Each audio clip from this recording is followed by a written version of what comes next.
ओम शांति। खुद पर ध्यान दो, दूसरों पर नहीं। हर समस्या का समाधान यही है। आज लोग यहाँ पर यह सत्य मान बैठे हैं कि सब कुछ हमारा है, हमारे सिवा और किसी का नहीं है। मैं तो कभी इस संसार को छोड़कर जाऊंगा ही नहीं। मरो तुम, हम थोड़ी मरेंगे। इस तरह से बात विवाद करते रहते हैं। सत्य तो ये है कि जो आया है वो एक दिन जरूर जाएगा।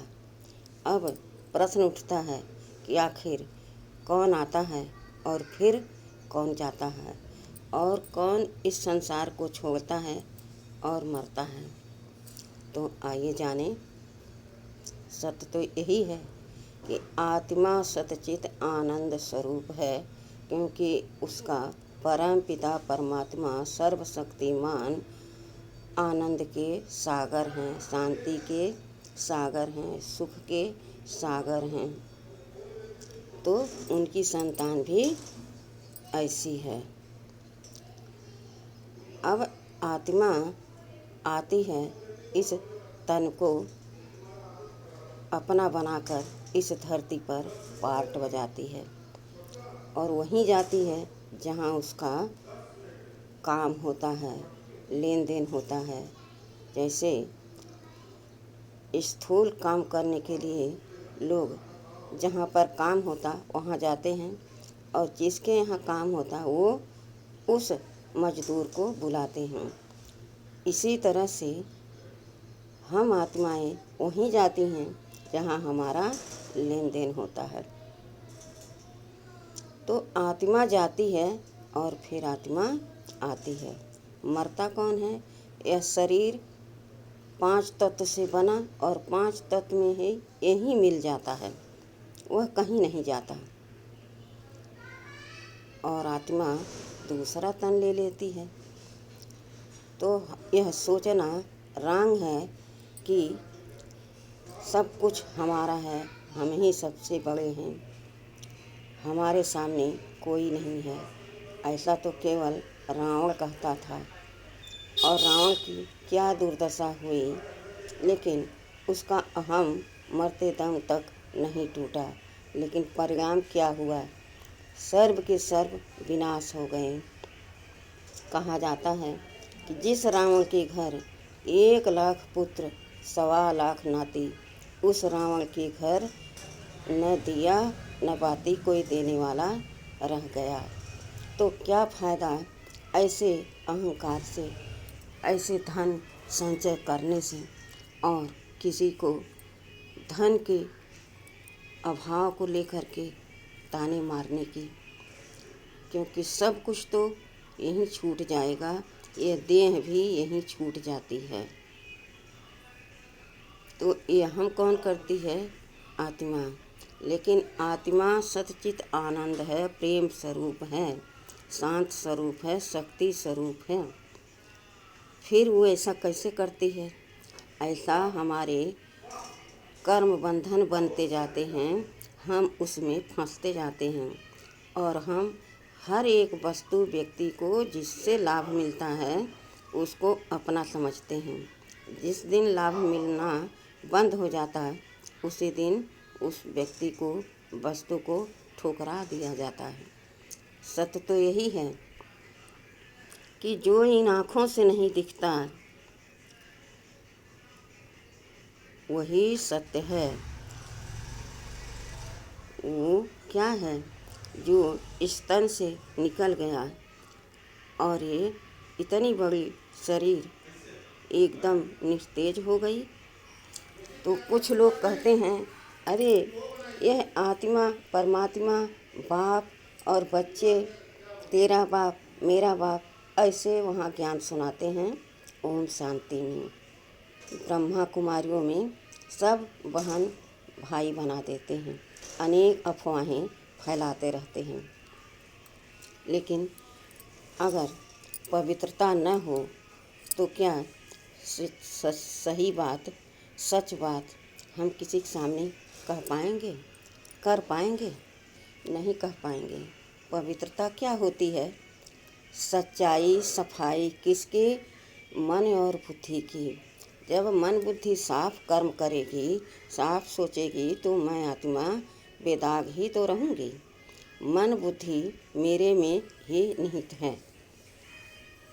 अब प्रश्न उठता है, कितने लोग इस बात को मानते हैं कि भगवान है सत्य और आत्मा भी है सत्य।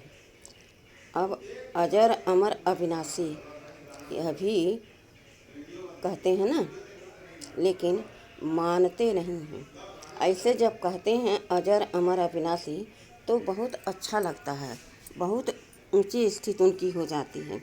लेकिन जब कर्म में करो कहने के लिए तो कहते हैं अरे भाई इतना कठिन मंजिल है, इतना हमसे नहीं हो पाएगा। सोचो, जब तुम अपने मन को अपने बस में नहीं रख सकते हो, अपने बुद्धि को अपने कंट्रोल में नहीं रख सकते हो, तो फिर दूसरों पर हावी क्यों होते हो? दूसरे के अंदर बुराई क्यों देखते हो? पहले अपने को चेक करो। तो जब अपने को हम चेक करेंगे तो हमें देख करके दूसरे परिवर्तन स्वतः करेंगे, और जो नहीं करेगा सो नहीं पाएगा, और जो करेगा वो पाएगा। जो ओटे सो अर्जुन। तो हमें इन राहों पर चलना चाहिए। भले हम गिरें और चलें, लेकिन अंत में विजय हमारी होगी, यह निश्चित है। आत्मा सत्य चित्त है तो हमारे कर्म भी सत्य हैं, तो हमारे बोल भी सत्य हैं, हमारी सोच संकल्प भी सत्य हैं। जब सत्य है सब, तो हम एकदम सत्यता की ही राह पर चलना चाहेंगे। जरा सा भटकेंगे तो हमको अच्छा नहीं लगेगा। इसको कहते हैं बेदाग। और जहाँ दाग नहीं वहाँ कोई कर्मों का भोग नहीं। लेकिन 63 जन्मों से हम कर्म करते आ रहे हैं, पार्ट बजाते आ रहे हैं, सगे संबंधी रिश्तेदारों से हम तोड़ निभाते आ रहे हैं। तोड़ तो हम निभाते हैं, लेकिन मेरा जो मन है, मेरी जो बुद्धि है, क्या एक्यूरेट हर एक आत्मा से साफ रहती है, पवित्र रहती है? क्या खुशी की नज़र से, उनकी भलाई की नज़र से हमेशा देखती है? यह हो ही नहीं सकता, क्योंकि जहाँ देवताओं का राज खत्म होता है वहीं से देहभान शुरू हो जाता है। वहाँ से राज पद भ्रष्ट सब कुछ हो जाता है। सिंगल ताज वाले राजा के मन का अगर उनके नौकर चाकर न करे तो उन्हें सर कलम कर देते हैं, राज से निकाल देते हैं, उन्हें कारावास में डाल देते हैं। तो यह क्या है? देहभान है। और जहाँ देहभान है वहाँ उत्थान हो ही नहीं सकता। अगर हो भी गया तो ज़्यादा दिन टिक ही नहीं सकता। तो क्या फ़ायदा? वो करो जो सत्य हो और जिसमें लाभ हो हमारे इस जन्म के और अगले जन्म के लिए, भला हो, कल्याण हो, किसी प्रकार का हमको चिंता न हो, दुख न हो, तो दर्द भी नहीं होगा।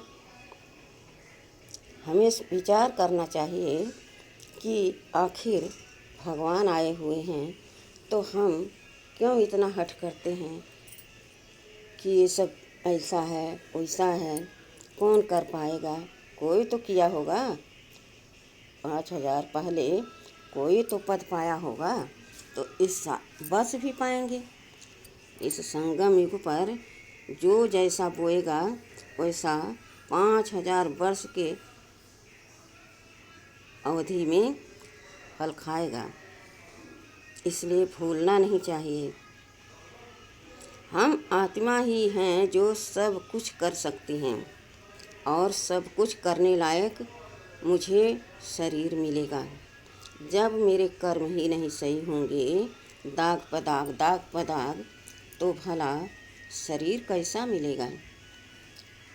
देवताओं के शरीर पर कोई दाग नहीं होता, मन पर कोई सिकन नहीं होती है, दुख का लहर नहीं होता है।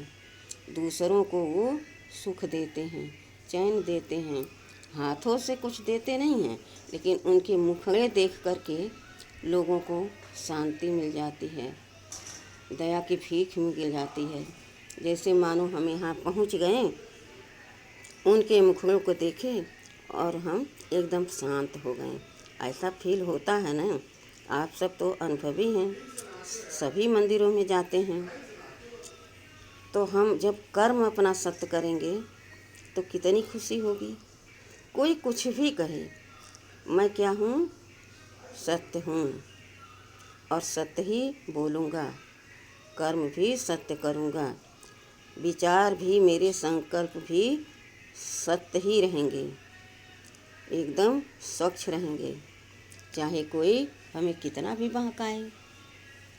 बहुत से लोग होते हैं तो कहते हैं, अरे छोड़ो, कहाँ ब्रह्मा कुमारी में फंसे हो, अब तक तो राम कृष्ण थे, उनको छोड़ दिया, वो मेरे भगवान थे, उनको छोड़ दिया, एक ब्रह्मा बाबा को ले लिया, एक शिव बाबा को ले लिया है, बाप दादा कह करके सबको बर्बाद कर रहे हैं। ऐसा लोगों का कहना है, ऐसा मैं खुद सुनती हूँ, लेकिन उनके पर गुस्सा नहीं आएगा, रहम आएगा कि अज्ञानी है।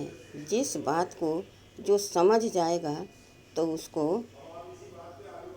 दूसरी नज़रिए से नहीं देखेगा।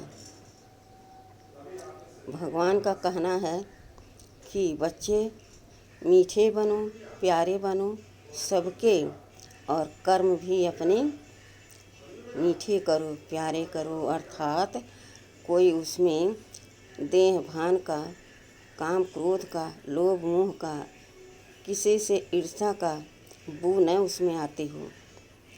तुम मेरी संतान हो तो मेरी तरह रहो।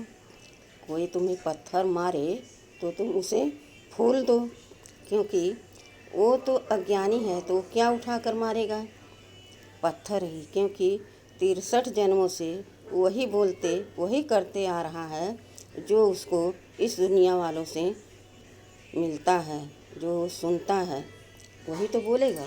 लेकिन अब भगवान स्वयं आए हैं जो हमें 63 जन्मों के विकर्मों से मुक्त कर और पावन बनाकर घर ले जाएंगे। कितना अच्छा है ना। मेरे मीठे प्यारे बाबा हम पर कितनी कृपा किए कि हम उनको पहचान गए, हमको निश्चय हो गया और बाबा हमें अपने गले का हार बना लिए, अपने नयनों में समा लिए। इससे ज़्यादा सुख और इस दुनिया में कौन देने वाला है। भला अपने माँ बाप भी लौकिक इतना सुख नहीं दे पाएंगे, क्यों, उनकी कोई गलती नहीं। बात ऐसी है कि सब यहाँ हद के काम है, तो वो भी हद में ही रहते हैं। मैं भी हद का ही उनसे मांगता रहता हूँ, फिर वो क्या हो जाते, परेशान हो जाते, मजबूर हो जाते, कहते हैं ये कैसी संतान है। लेकिन हमारे मीठे प्यारे बाबा हर रोज़ हमको मीठे बच्चे, प्यारे बच्चे, लाडले बच्चे कहते हैं। चाहे कोई मुरली सुने चाहे न सुने, योग लगाए न लगाए, बाबा को याद करे न क्या करे, हैं, ब्रह्मा कुमारियों का ध्यान रखे न रखे, सतयुगी परिवार का ख्याल करे न करे, कुछ भी न करे, लेकिन बाबा सबको याद प्यार से भरपूर करे रहते हैं। कितनी बड़ी किस्मत है हमारी। ऐसा चांस फिर 5000 वर्ष के बाद आएगा, तो क्यों हम ये समय गंवाएं। ये समय गंवाने का समय नहीं है, समय हमने बहुत गंवाया। अगर यहाँ ऐसे रहे तो ज्ञान तो सुना हमने, बीज तो पड़ गया, तो देर सवेर सतयुग में हम जरूर आएंगे, लेकिन ऊंच पद नहीं मिलेगा। प्रजा के प्रजा या प्रजा है ना, या लक्ष्मी नारायण के दरबार में कोई काम मिला, इसी तरह से हमका वहाँ पद मिलेगा। लेकिन जो इस ज्ञान को सुन के समझ के छोड़ देते और बाहर जाके निंदा करते हैं, उनकी तो बड़ी दुर्गति होगी। वह तो जाएंगे ही सतयुग में, लेकिन चांडाल बनेंगे, भरी ढोएंगे दूसरों के आगे। क्या यह पसंद होगा? बाबा तो सबको, एक को नहीं, अपने सभी मीठे बच्चों को वर्षा देने आए हैं, न कि प्रजा बनाने आए हैं। अब प्रजा तुम्हें बनानी है। जब राजा बनोगे तो प्रजा तो चाहिए ना। राजभाग संभालने के लिए प्रजा चाहिए। अगर वो नहीं होंगे तो आप राज किस पर करेंगे? एक कोई होता है राजभाग संभालते रहता है, तो हम आराम से आज़ादी से जीवन बिताते हैं। इसी तरह से जब हम सब कुछ करके एकदम से एवर पेवर बन करके बाबा के सामने रहेंगे, बाबा के नज़रों के सामने रहेंगे, और कर्म के जब हिसाब होंगे तो हमें ऊंच पद भी मिलेगा और बाबा की नज़रों में हमें सम्मान भी मिलेगा। और फिर कल्प कल्प हम इसी तरह से पुरुषार्थ करते भी रहेंगे। वरना विचार करो, जो इस कल्प में नहीं किया तो अगले 5000 वर्ष के बाद जब कल्प आएगा तो क्या प्रमाण है कि वो पुरुषार्थ करके ऊंच पद पाएगा? कर ही नहीं सकता। यह भी ड्रामा में नूध होता है। बाबा ने कहा, बच्चे तुम लकी सितारे हो। देखो दुनिया इतनी बड़ी है और हर रोज़ सबको टीवी पर, पेपर में, सब जगह एरोप्लेन से पर्चे गिराए जाते हैं, पत्रिका बंटती है, टेलीविज़न पर समाचार आता है, पेपर में लिखे रहते हैं जो वहाँ प्रोग्राम होता है, लेकिन कोर्टों में कोई सुनता है और कोई में भी कोई सुन समझ कर निकलता है। तो भाग्य किसका बना? एक का ही बना। तो राजा ऐसे बनते हैं और प्रजा तो जैसे जो सुना वैसे नंबर वार आ करके प्रजा का पार्ट बजाएंगे। तो हमें क्या करना चाहिए? अपने आप से पूछना चाहिए कि मैं प्रजा बनूं या राजा बनूं।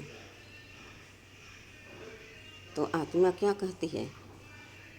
मैं आत्मा तो राजा हूँ ही, प्रजा कैसे बनूंगा? तो फिर पुरुषार्थ करो। जब देह मिली है तो देह के द्वारा इतना पुरुषार्थ करो कि राजाई पद तुम्हें मिल जाए। बाबा ने कहा, बच्चे राजा महाराजा सब बनते हैं, लेकिन चलन में क्वालिटी होती है। जो जैसा होता है उसकी प्रशंसा उसी अनुसार होती है। सतयुग का महाराजा और रानी दोनों नामी ग्रामी होते हैं। देखो उनकी पूजा आज तक चित्रों में होती है। भला किसी देखा तुमने कि द्वापर से कोई राजा बने, उनकी पूजा हो? नहीं। वही पूजा करने के लिए मंदिर बनाते हैं। किसका? लक्ष्मी नारायण का और शिव भगवान का। तो अगर खुद को बड़ा मानते तो क्यों पूजते, क्यों मंदिर बनाते, किसको याद करते? इसलिए हमें विचार करना चाहिए कि यह समय बहुत अमूल्य है, फिर यह समय नहीं आएगा।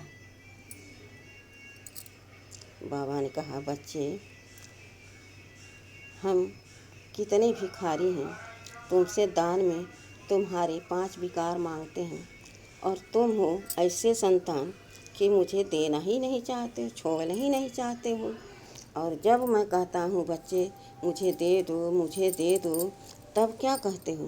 बाबा मैं तो देता हूँ, छोड़ता हूँ, लेकिन छूटता ही नहीं।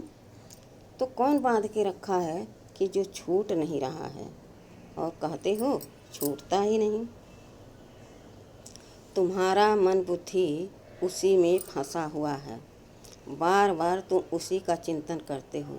अगर वही चिंतन हमारा करो तो स्वतः छूट जाए। किसी को जब खातिरदारी करने के लिए कोई बैठा है तो क्यों छोड़ कर जाएगा? और जब खातिरदारी न करो तो रिश्तेदार खुद ही चले जाएंगे। कहेंगे भैया यहाँ तुम दाना पानी खाना की बात छोड़ो, प्यार से सम्मान से कोई बात भी नहीं करता। अब यहाँ कौन रुकेगा? इसी तरह से माया भी है। माया भी देखती है कि मेरी खातिरदारी शिव बाबा के बच्चे देखते हैं कितना करते हैं। वो भी आकर खूब भूसा मारती है, कहती है चलो मेरे मत पर। क्यों कहती है? क्योंकि हम बाबा को याद नहीं करते, भूल जाते, और फिर कहते अरे हम बाबा को याद करते, बाबा बच्चे बन गए, और फिर भी हमें इतना परेशानी रहती है। अब माया क्या है? यही तो है। कोई भी बात पर क्रोध आ गया, किसी को कुछ हुआ तो मोह आ गया, किसी से मनमुटाव हुआ तो ईर्ष्या हो गई। यह देह भान है। यही माया रावण बन जाती है। रावण का माना कि बहुत ज़बरदस्त, बहुत बलवान। तो हमें अपने प्रभु के गुणगान करते हुए हर कार्य करना है, जैसे मैं कर्मयोगी बन जाऊं और सहज मेरा योग लगता रहे, जिसे कहा जाता है राजयोग, सहज योग। फिर मुझे कोई रोक नहीं सकता कि मैं सतयुग की महारानी महाराजा न बनूं। लेकिन मुझे इतनी चतुराई और उतनी हिम्मत से इस डगर पर चलना पड़ेगा।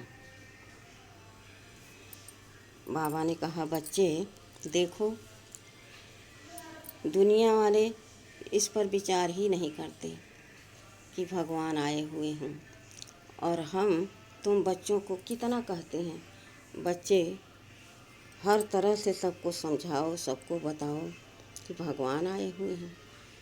तुम जिसको बताते हो कोई मानते ही नहीं, मानते अगर तो जानते ही नहीं, करते ही नहीं, उस पर चलते ही नहीं। अरे होगा भगवान आए हैं ऐसे कहकर भूल जाते हैं। तो फिर क्या होगा? वही होगा अब पछताए होत क्या, जब चिड़िया चुन गए खेत। इस पर बाबा ने कहा कि बच्चे एक माता की कहानी सुनो। जिस तरह से इस दुनिया में भगवान को एक धंधा की तरह इस्तेमाल करता है, मेरा ये काम कर दो मैं तुम्हें इतना का प्रसाद चढ़ाऊँगा, मेरा ये काम पूरा कर दो तो मैं इतने दिन का व्रत करूँगा, जप करूँगा, तुमको बहुत दान दूँगा। इस तरह से लोग कहते हैं। लेकिन एक माता की कहानी सुनो। एक माता के 5 बेटे थे। अब विचार करो कि वह माता बचपन से लेकर जवानी तक अपने बच्चों को क्या कुछ नहीं किया होगा। इतना पढ़ाया लिखाया कि सारे बच्चे बाहर चले गए, विदेश चले गए। माताजी घर पर अकेली रहती थी, तो उनको बहुत शांति, चैन, खुशी रहती थी कि मुझे भगवान मिला और हम भगवान की रोज़ मुरली सुनेंगे, और हमको क्या चाहिए। माता ने 4 बच्चों को परदेश भेज दिया, सबकी सर्विस लग गई, लेकिन पांचवा बच्चा कौन था? वो शिव बाबा था, जो गुप्त रूप में माताजी ने बाबा को अपना बच्चा बनाया था। अब बच्चों से अगर कहती कि एक बच्चा ये भी है, तो उनके बच्चे जिद करते, कहते हमें दिखाओ वो कौन है, नाम तो तुम ले रही हो मगर पहचान तो कराओ। माताजी चुपचाप बाबा को भी पांचवा बच्चा मानती और 4 बच्चे उनके बाहर चले गए। एक दिन माताजी को इतना बुखार चढ़ा कि माताजी बेहोश पड़ी थी।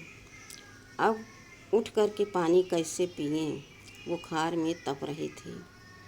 तभी उनको याद आया कि इतनी मेहनत किया हमने अपने बच्चों पर, आज एक भी बच्चा मेरे पास नहीं है जो मुझे 1 गिलास पानी और 1 दवा की टिकिया दे दे। यह विचार करते करते माताजी के तुरंत याद आया कि मेरा 5वां बच्चा भी है, मैंने उसको भी उसी दृष्टि से पाला बड़ा किया और अभी भी वही प्रेम देती हूँ, लेकिन वह भी बच्चा आज मुझे देखने नहीं आया कि माँ तड़प रही है। तभी मानो कि माता के मुंह में गिलास की धार पानी का गिर रहा है और माताजी उसको घूंटे जा रही हैं। जब थोड़ा पानी पी लिया तो माताजी को अंदर से राहत आ गई और चुपचाप लेट गई, तो उनको आराम मिल गया और थोड़ी देर बाद उठी तो देखा कि क्लास का टाइम तो ख़त्म हो गया। अब मैं क्या करूं? अब तो मैं मुरली मिस कर दी, जो यह नियमों के उल्लंघन का सूचक है। अब मैं क्या करूं? फिर मन नहीं माना, विचार किया चलते हैं सेंटर, दीदी से मिलेंगे, बाबा से मिलेंगे और उनसे माफ़ी मांग लेंगे। अपने जो हमारे साथ पीता उसको बता देंगे। माताजी ने भागते भागते सेंटर पर गई और जैसे सेंटर के अंदर गई, दीदी ने कहा, माताजी क्लास तो ख़त्म हो गई, आज आप लेट कैसे हो गई? रोज़ तो पहले आती थी। तो माताजी ने कहा, दीदी आज मेरी तबीयत बहुत ख़राब हो गई थी और मैं बेहोश पड़ी थी चारपाई पर, मुझे बहुत बुखार था, तप रही थी मैं और मुझे पानी लेकर के दवा खाने की भी हिम्मत नहीं थी।